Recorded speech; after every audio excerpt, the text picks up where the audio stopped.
Hello students, welcome to another video. Today in this video I'll be discussing on the topic supply under GST. So what is supply under GST?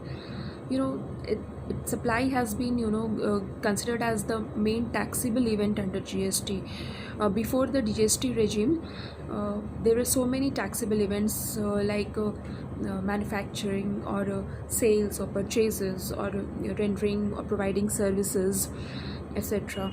So there were so many taxable events and it created a lot of confusions.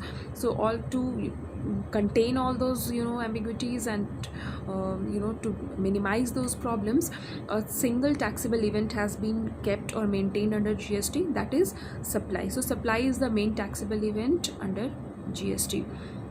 Now, the section 7 of the GST Act 2017 has defined supply as supply of any goods or services for a consideration in operation of the business or in furtherance of any business activity, and it may be without consideration also.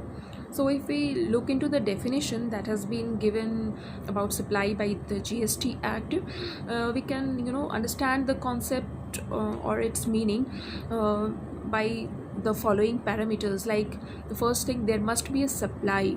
That is, first parameter is that any goods and services will be considered as supply when it has been transferred from the supplier to the recipient. If there is no supply of goods and services, then there will be no GST. Then the second thing is that there must be consideration for that supply. So if the supplier gets some consideration for supplying the goods by the recipient, only then that will be considered as supply.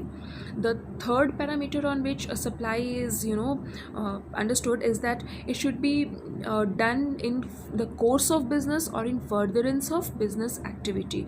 So that supply should be with the intention of doing business or furthering business or any business operations. And then the next parameter on which supply is judged is that it should be, or supply should be done by any competent taxable person. So any person who can be kept under the category of taxable person or entity can supply and goods and services, and such supply will be treated as supply. And then the supply should be a taxable supply. Means if it cannot be taxed, if the supply of any particular goods and services cannot be taxed, then that supply of goods and services will not be entered into the category of supply for GST purposes. And another important thing is that as we previously discussed, that there should be a consideration for supply, but there are exceptions under which even if there is no consideration, certain transactions of goods and services or exchange of goods and services are considered as supply. So these are the parameters on which a supply is considered as supply.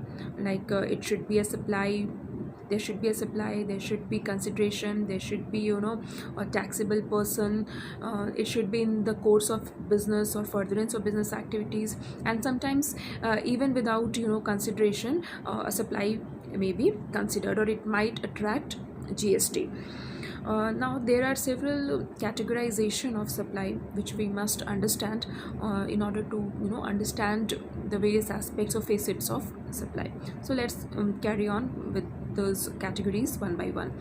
The first thing or first categorization is that supply for consideration.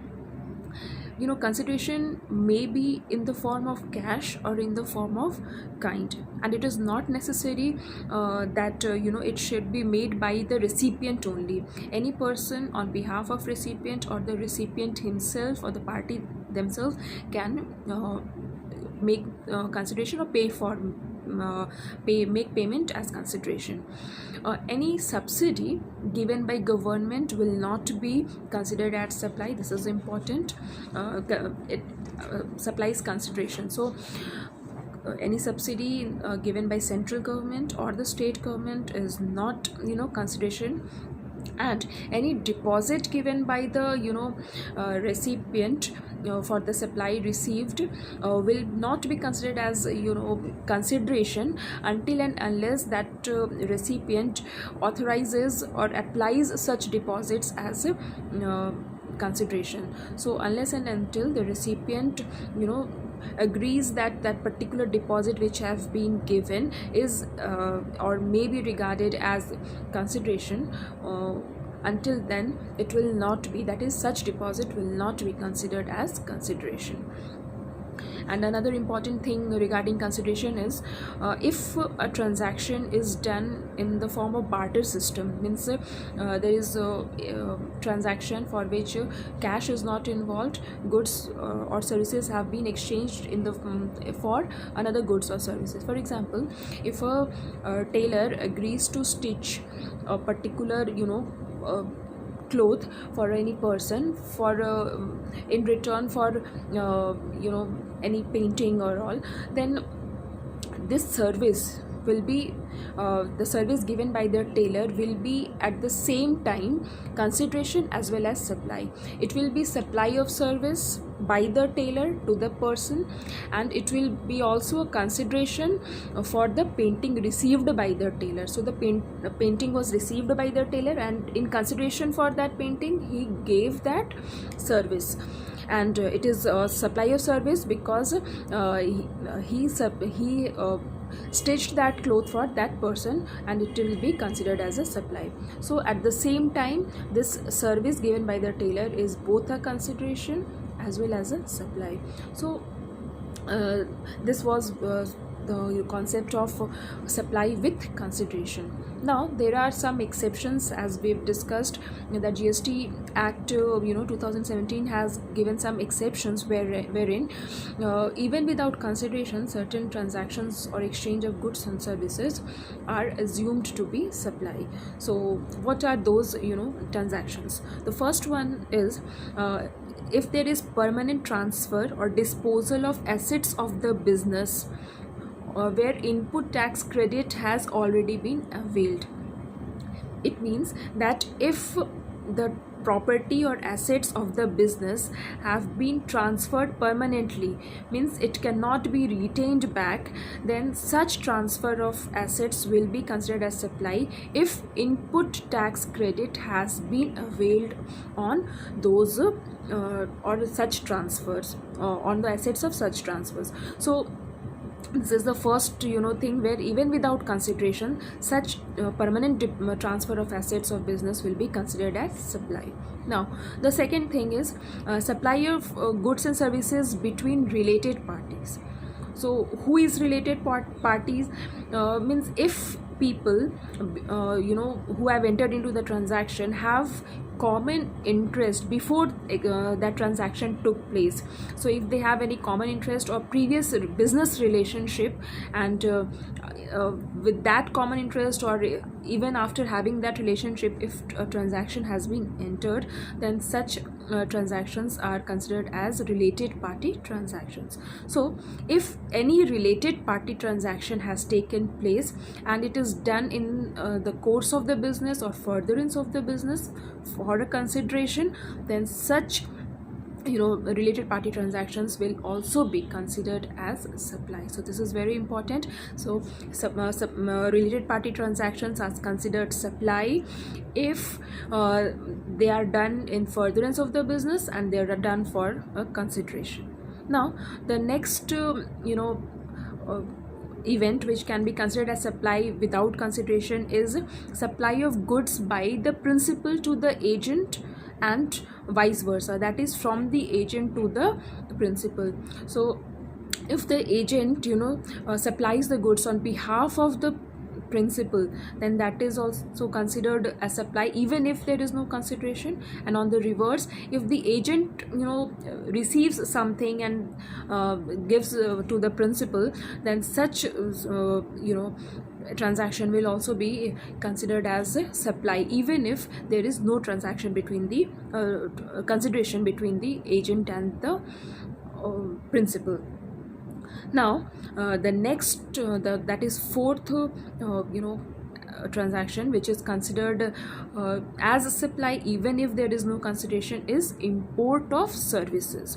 So if a person, that is taxable person, imports any services from a person or a person having any or is associated with any organization abroad in a foreign country, and from that particular company or entity if any service has been imported, then that service imported service will be considered as a supply even if there is no consideration in that transaction. So these were the four areas or four transactions which are considered as supply even if there is no consideration. The first one was permanent transfer of assets of any business. The second one was supply of goods and services between related parties for a consideration and in furtherance of the business. The third one was supply of goods and services by the principal to the agent or the agent to the principal. And the fourth one was import of services from by a taxable person from any person or his associated company in abroad. So these were the category of supply without consideration. Now there is another category of supply which is important, that is deemed supply. Means what are the supplies or transactions that are deemed to be supply under the GST Act. So there's a list of those deemed services as well as deemed goods which are considered as a supply. So first let's understand what are the deemed services or supply of goods. Now the first thing is any transfer of title of goods. So if goods are transferred, the title of the goods or the ownership of goods are transferred from one party to another party, then that transaction will be considered as supply of goods. Now the next one is any transfer of title of goods under the agreement, that the title will be transferred only when the entire or the full consideration is paid by the recipient to the supplier. Means just like hire purchase agreement, means you can take the assets but the ownership or title will be transferred only when the full payment is received. So that is also, such type of transaction of goods are also considered as supply under goods. Now the next one is permanent transfer or disposal of business assets. So even if there is consideration or even if there is no consideration, so if there is permanent transfer of business assets with or without consideration, that is considered as supply. And the next transaction is related to supply of goods by any unincorporated association or body of persons. So if any unincorporated association or body of persons transact goods or transfer the ownership or title of goods, then such transfer will also be included under the category of supply under GST. Now excuse me, there are several supplies which are considered as deemed supplies under GST. So what are these services? Let's see one by one. The first one is transfer of right or undivided share in goods without transfer of title. So any undivided share in or the right shares will be considered as supply of goods if there is a transfer of title. And then the next service is any lease or tenancy or license to occupy any land.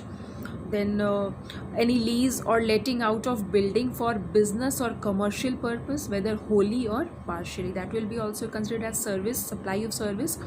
Then any treatment or process applied on another person's goods like job work. So if any treatment or process is provided on any other person's goods, then such treatment will also be covered under the category of supply of goods, supply of services. Then any business assets put for private use, whether or not for consideration. So if any business asset is put for private use, then it will be also considered as supply of services. Then renting of immovable property, so fixed properties, if they are rented, then such activities are also supply. Then construction of a complex or a building or civil structure or any part of it thereof. And then temporary transfer or permitting the use of any intellectual property right. So if any person gives the right to use one's intellectual property right, then it will also be considered as a supply of services. Then if any technology, as information technology software is upgraded or developed or designed or enhanced, then such activity will also be considered as supply under goods GST.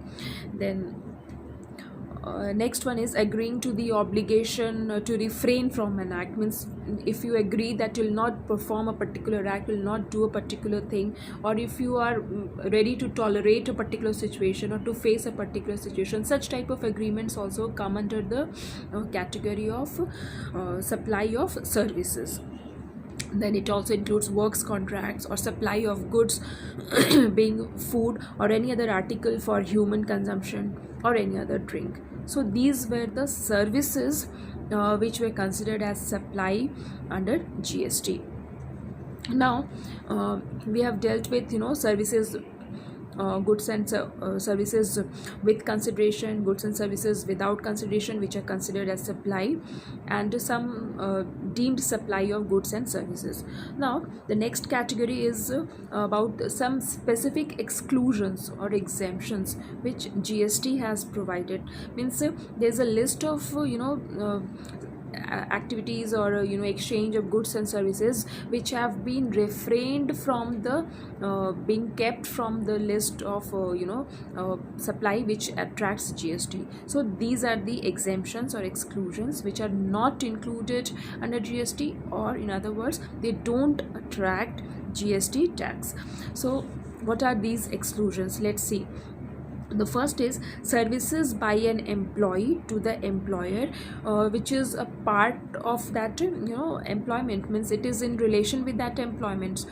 If an employee is providing any service to the employer and it is a part of his duty or it is a part of his employment work or condition, then that kind of service rendered by the employee to the employer will not attract GST.